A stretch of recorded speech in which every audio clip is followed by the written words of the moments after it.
Hi guys, this is Aman sir and welcome to Aman Classes for English YouTube channel. आशा करता हूँ कि आप लोग अच्छे से होंगे। आज के इस वीडियो में मैं बताने वाला हूँ एक कविता जो 12 क्लासेस के पोएट्री सेक्शन का है, जिसका नाम है सॉन्ग ऑफ माई सेल्फ।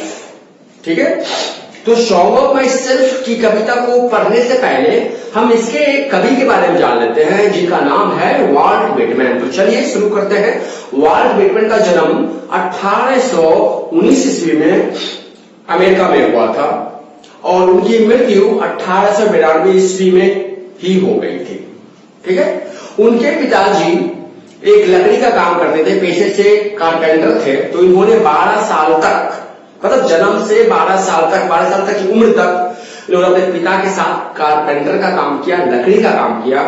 फिर उन्होंने प्रिंटर का काम किया, एडिटर का काम किया, टीचर का काम किया और अमेरिका के सिविल वॉर में, जब अमेरिका में सिविल वॉर हुआ था तो वहां पर उस समय इन्होंने एक वॉलंटियर का भी काम किया था। ठीक है, इनके किताब जो काफी प्रमुख फेमस किताब है वो है लीव्स ऑफ ग्रास और drum taps. Leaves of grass 1855 में प्रकाशित हुई थी और 1866 में ड्रम टैप्स प्रकाशित हुई थी, जो काफी फेमस किताब हुई थी। ठीक है, अब चलते हैं इनके कविता के बारे में। तो पहला स्टेंजा बोल रहा है, पहला स्टेंजा मैं आपके सामने रखता हूं।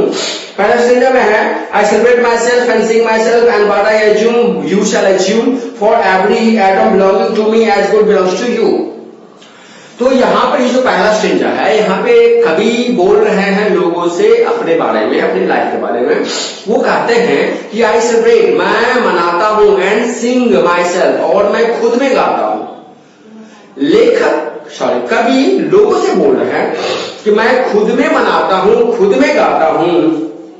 And what I assume you shall assume, और जो मैं मानता हूं, कवि बोल रहे हैं लोगों से कि जो मैं मानता हूं और जो मैं मानता हूं वो आप भी मानते होंगे। For every atom belonging to me as good belongs to you, क्योंकि for every atom belonging to me का मतलब होता है, फॉर मतलब क्योंकि मेरा शरीर जिस कण से बना हुआ है उससे आपका भी शरीर बना हुआ है। मतलब ये कि जो मुझसे बिलोंग करता है वो आपसे भी बिलोंग करता है, इसलिए आप भी ऐसा ही मानते होंगे। तो पहला स्टेंजा में कवि बोल रहे हैं लोगों से कि मैं स्वयं में मनाता हूं, स्वयं में गाता हूं, और मैं जो मानता हूं वो आप लोग भी मानते होंगे, क्योंकि जो चीज मेरा है, क्योंकि जिस चीज से मेरा शरीर बना हुआ है उस चीज से शरीर आपका भी बना हुआ है। ठीक है, सेकेंड स्टेंजा में चलते हैं। सेकेंड स्टेंजा में लिखा हुआ है I loaf and invite my soul, I lean and loaf at my ease observing a spear of summer grass, my tongue every atom of my blood form this soil this air, born here of parents, born here from parents the same and their parents the same. I now 37 years old in perfect health being, hoping to cease not till then not till that. ठीक है, ये second stanza है, या जो समझ लीजिए। तो इन पंक्तियों के दौरान लेखक कवि लोगों से बोल रहे हैं कि आई लोफ का मतलब होता है मैं भटकता हूं, लोफ मतलब भटकना। मैं भटकता हूं एंड इनवाइट माई सॉल, और मैं अपनी आत्मा को पुकारता हूं, बुलाता हूं। आई लीन का मतलब होता है मैं आराम करता हूं, आई रेस्ट, मैं आराम करता हूं। And loaf at my ease, और भटकता हूं, भ्रमण करता हूं। ग्रीष्म ऋतु के घास के भालों को देखते हुए, चुभन को देखते हुए मुझे बड़ा सुकून मिलता है। लेखक कहते हैं इन पंक्तियों में कि मैं भटकता हूं और अपनी आत्मा को पुकारता हूं, मैं जहां तहां जाकर आराम कर देता हूं और गर्मियों के मौसम में जो घास होते हैं और घास के जो स्पीयर होते हैं, भाला होते हैं, उसकी चुभन, वो चीज मुझे बड़ा सुकून देती है। ठीक है। फिर आगे कहते हैं my tongue every atom of my blood formed from this soil this air. कभी कहते हैं कि मेरा जीव, मेरे शरीर का एक एक कतरा, मतलब मेरे शरीर का खून का एक एक कतरा यहां की मिट्टी से बना हुआ है, यहां की हवा से बना हुआ है। कहां की? अमेरिका की। कभी कहते हैं कि मेरे शरीर, मेरा जीव, मेरे शरीर के खून का एक एक कतरा अमेरिका की मिट्टी से बना हुआ है और अमेरिका की हवा से बना हुआ है। ठीक है। आगे कहते हैं born here of parents, born here from parents। इसका मतलब ये हुआ, कभी कहते हैं कि हम सभी अपने माता पिता से जन्म लिए हैं, मेरे माता पिता अपने माता पिता से जन्म लिए हैं और उनके माता पिता वो अपने माता पिता से जन्म लिए हैं। तो इस लाइन के द्वारा कभी कहना चाहते हैं लोगों से कि मनुष्य जो है, व्यक्ति जो है, ठीक है, वो एक दूसरे से कहीं ना कहीं से जुड़ा हुआ होता है।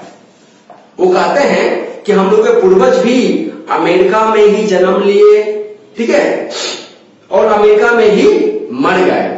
हम सभी उन्हीं के वंशज हैं। वो आगे कहते हैं now I am 37 years old in perfect health beginning.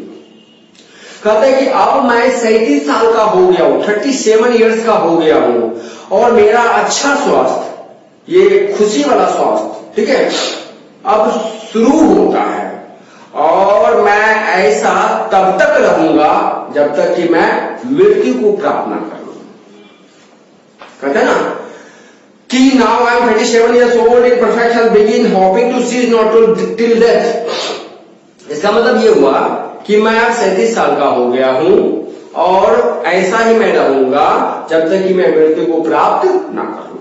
Last stanza में है creeds and schools in obedience retiring back a while sufficed at what they are but never forgotten. I harbor for good or bad. I permit to speak at every hazard. Nature without check with original energy sorry. तो इन पंक्तियों के द्वारा, इन stanza के द्वारा, lines के द्वारा कभी लोगों से कहना चाहते हैं कि क्रीड्स का मतलब होता है धार्मिक विश्वास, रीति रिवाज, और स्कूल का मतलब होता है सोचने का ढंग। मतलब ये कभी कहते हैं लोगों से कि धार्मिक विश्वास और सोचने के ढंग को मैं भुला चुका हूं, मैंने छोड़ दिया है। मतलब जितने सारे समाज में रीति रिवाज, धार्मिक विश्वास थे, उन सभी चीजों को मैंने भुला दिया है। Retiring back are sufficed while at what they are but never forgotten. Retiring back का मतलब लेकिन वो वापस आ जाते हैं। while sufficed का मतलब होता है बहुत पर्याप्त मात्रा में है। कभी कहना चाहते हैं कि मैंने धार्मिक रीति रिवाज को भुला दिया है, लेकिन वो सब मेरे दिमाग में वापस आ जाते हैं क्योंकि वो बहुत सारे हैं, उन्हें पूर्ण रूप से भुलाया नहीं जा सकता, बट नेवर फॉरगॉटन, पूर्ण रूप से उन्हें भुलाया नहीं जा सकता। आई हार्बर फॉर गुड और bad, I permit to speak at every hazard, nature without check with original energy. इन पंक्ति में कभी कहते हैं कि आई हार्बर मतलब मैं मानता हूं, हार्बर का मतलब विश्वास करना, मतलब ये कि मैं अच्छाई में भी विश्वास करता हूं और बुराई में भी विश्वास करता हूं। I permit to speak at every hazard, मैं किसी भी स्थिति में, I permit to speak at every hazard का मतलब होता है मैं आदेश देता हूं अपने आप को किसी भी स्थिति में बोलने के लिए, सत्य बोलने के लिए, मतलब किसी भी खतरनाक डेंजरस स्थिति में भी मैं सत्य बोलने की हिम्मत रखता हूं और वो हिम्मत मेरे अंदर से, मेरी प्रकृति से आती है। ठीक है। तो इसका मतलब ये हुआ कि ये जो कविता है वो काफी ही सुंदर है। इसके लेखक कवि वॉल्ट विटमैन हैं जो लोगों से कहते हैं, ठीक है, कि मैं खुद में मनाता हूं, खुद में गाता हूं और मैं जो मानता हूं वो आप भी मानते हैं, क्योंकि हम सभी आदमी का शरीर एक ही कण से बना हुआ है।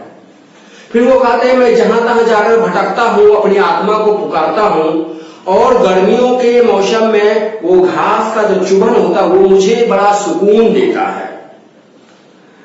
हम सभी आदमी, वो कहते हैं कि मेरे शरीर का खून का एक एक कतरा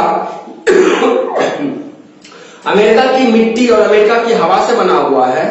हम सभी आदमी यहां पर अपने अपने माता पिता से जन्म लिए हैं और अब मैं 37 साल का हो गया हूं और मेरा अच्छा स्वास्थ्य तब शुरू होता है और ये तब तक रहेगा, ऐसा स्वास्थ्य मेरा तब तक रहेगा जब तक कि मैं पूर्ण रूप से मर ना जाऊं, मतलब मैं जब तक मर ना जाऊं। और अंत में वो कहते हैं कि मैंने सारे धार्मिक विश्वास, रीति रिवाज को मानना छोड़ दिया है, लेकिन वो सारे हमारे दैनिक जीवन में, हमारे जीवन में इतने सारे हैं कि उन्हें पूर्ण रूप से भुलाया नहीं जा सकता है।